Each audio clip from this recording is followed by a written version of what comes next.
इसका ना आदि है और ना ही अंत है। और अगर अंग्रेजी की बात करूं तो इसको परमानेंट और इटर्नल भी कहा जाता है।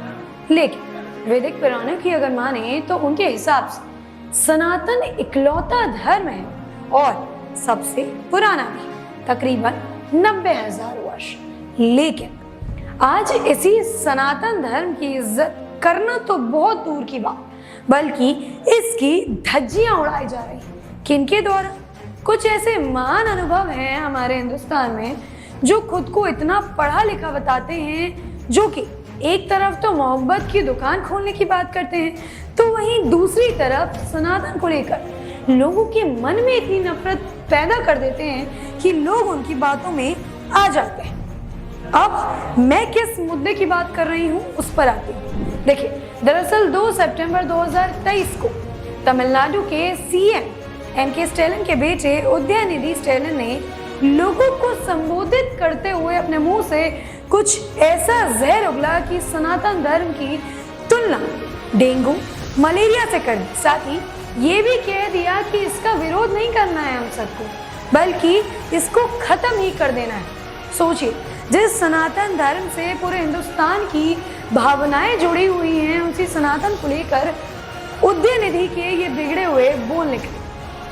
और ये बोल कब निकले? ये बोल तब निकले जब इंडिया अलायंस, अर्थात इन्होंने जो अपने गठबंधन का नाम इंडिया रखा है, उनकी मीटिंग मुंबई में खत्म ही हुई थी। उसके 24 घंटे बाद ही इनके मुंह से कुछ ऐसे बिगड़े हुए बोल सनातन धर्म के लिए निकले। तो ऐसे में एक सवाल खड़ा होता है कि क्या ये समझ लिया जाए कि मीटिंग में इस बात की चर्चा की जाती है कि सनातन धर्म को लेकर कैसे लोगों को भड़काना जाना चाहिए, या कैसे उनके दिमाग में सनातन का जहर घोलना चाहिए।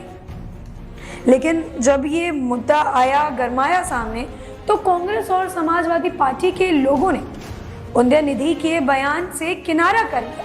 यहाँ तक कि समाजवादी पार्टी के एक प्रवक्ता हैं प्रफुल्ल हसन चंद, उनका कहना था कि हमारे स्पष्ट लक्ष्य है कि हम गरीबों पर ध्यान दें। लेकिन वो शायद ये भूल गए कि ज्यादा दिन नहीं हुए इस बात को। उनके ही पार्टी के एक नेता स्वामी प्रसाद मौर्य भी हिंदू धर्म के बारे में कहते हुए दिखे थे कि हिंदू तो कोई धर्म ही नहीं है, वो तो केवल एक धोखा है। तो वहीं उन्हीं की पार्टी की डिंपल यादव, वो ये कहती हैं कि सनातन धर्म जो है वो काफी महान है, वो प्यार और मोहब्बत से जीना सिखाता है, सबको साथ रहकर चलना सिखाता है।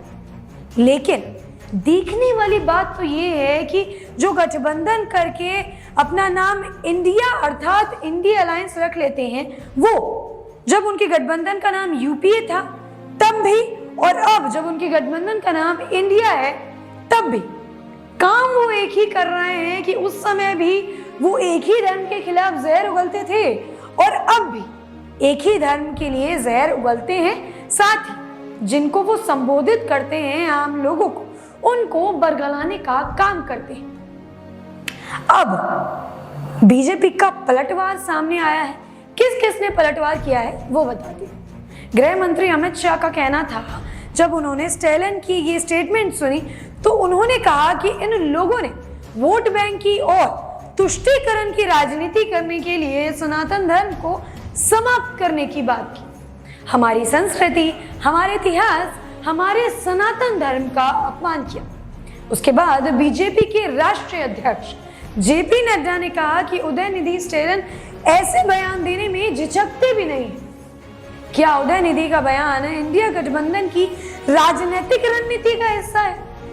जहां एक तरफ हम भारत को विकसित राष्ट्र बनाने में लगे हैं, वही ये घमंडिया गठबंधन हमारी संस्कृति, हमारे धर्म और संस्कारों पर गहरा आघात करने का प्रयास कर रहा है। इसके बाद हिंदू महासभा के अध्यक्ष स्वामी चक्रपाणी ने कहा कि इंडिया गठबंधन से जुड़ी जितनी भी पार्टियां हैं वो पीएम और बीजेपी से लड़ने के बजाय सनातन धर्म से लड़ रही हैं।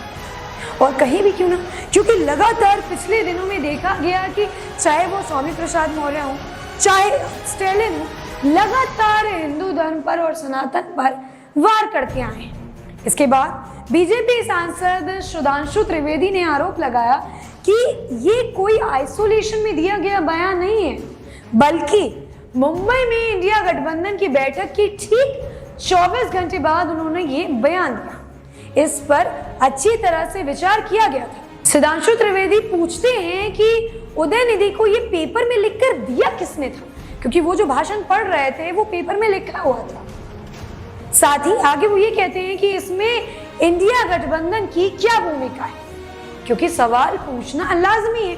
केंद्रीय वित्त मंत्री निर्मला सीतारमण ने भी इस बात की जो है वो कड़ी निंदा की है। साथ ही उन्होंने ये भी कहा कि वही मंच पर बिना किसी विरोध के सुन रहे तमिलनाडु के हिंदू धार्मिक और धर्मार्थ बंदोबस्ती मंत्री पी.के. शेखर बाबू कहते हैं कि गठबंधन का उद्देश्य सनातन धर्म को नष्ट करना है। तो वहीं जब उदयनिधि स्टेलन से माफी मांगने को कहा गया तो देखिए ये जो बुद्धिजीवी व्यक्ति हैं इन्होंने बड़ी ही गर्वता से कहा कि हम माफी नहीं मांगे, बल्कि हमने जो बात कही है वो बिल्कुल सही है।